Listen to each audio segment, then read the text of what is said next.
Silence. അടുത്ത ആഴ്ചയാ സ്കൂളിലെ കലാപരിപാടികൾ തുടങ്ങുന്നത്. എല്ലാവരും പ്രാക്ടീസ് ഒക്കെ തുടങ്ങിയോ? എപ്പോഴേ തുടങ്ങിക്കഴിഞ്ഞു. ഞങ്ങൾ ഗ്രീൻ ഹൗസ് ഇത്തവണയും ജയിക്കും സാർ. എടാ ദീപു, കേട്ടില്ലേ?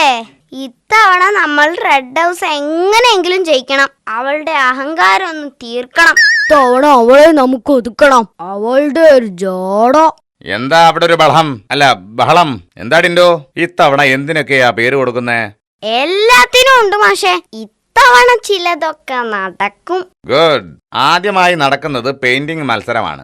നോക്കിക്കോടാ, ഇതിൽ അവളെ ഞാൻ തറ പറ്റിക്കും. പെയിന്റിങ്ങിൽ അവളെ തറ പറ്റിക്കണെങ്കിലേ റോഡില് പഴത്തൊലി ഇടേണ്ടി വരും.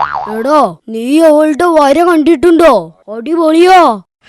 വരട്ടെ. എന്താടാ ഇത്ര ആലോചന? അവളെ പെയിന്റിങ്ങിൽ എങ്ങനെയാ പൊട്ടിക്കാന്ന് ആലോചിക്കാടാ. എന്തിനാടാ ചുമ്മാ സ്വപ്നം കാണുന്നേ? ആഹാ, അത്രക്കായോ? ഞാൻ പ്രഖ്യാപിക്കുന്നു, പെയിന്റിംഗ് മത്സരത്തിൽ ഡുണ്ടുവിനെ മൂക്ക് കുത്തിച്ചില്ലെങ്കിൽ എന്റെ പകുതി മീശ, സോറി, മുടി ഞാൻ വടിക്കും.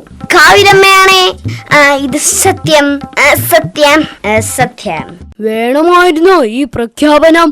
ഇത് ഞാൻ അമ്മയ്ക്ക് കൊടുത്ത വാക്കാടാ. പെയിന്റിംഗ് മത്സരത്തിന്റെ റിസൾട്ട് പ്രഖ്യാപിക്കുന്നു. ഒന്നാം സ്ഥാനം ഡുണ്ടുമോൾ ടി, രണ്ടാം സ്ഥാനം ടിൻഡുമോൻ പി. ടിൻഡു എവിടെയാടോ? അവനെ കുറെ നേരമായിട്ട് കാണുന്നില്ല. നാട് വിട്ടോ?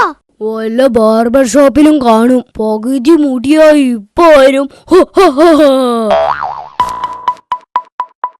എടോ, ഇത് ശരിയല്ല. നീ നിന്റെ വാക്ക് പാലിക്കണം. പാലിച്ചല്ലോ. അതിന് നീ മുടി വടിച്ചില്ലല്ലോ. ഞാൻ എന്താ ഇന്നലെ പറഞ്ഞത്? ഓർമ്മയുണ്ടോ എന്റെ വാക്കോ? ഞാൻ നാളെ ഡുണ്ടുമോളെ മൂക്ക് കുത്തിക്കും അല്ലേ? ദേ നോക്കോ. അവസാനം ഡുണ്ടുമോളൊന്ന് മൂക്ക് കുത്തി.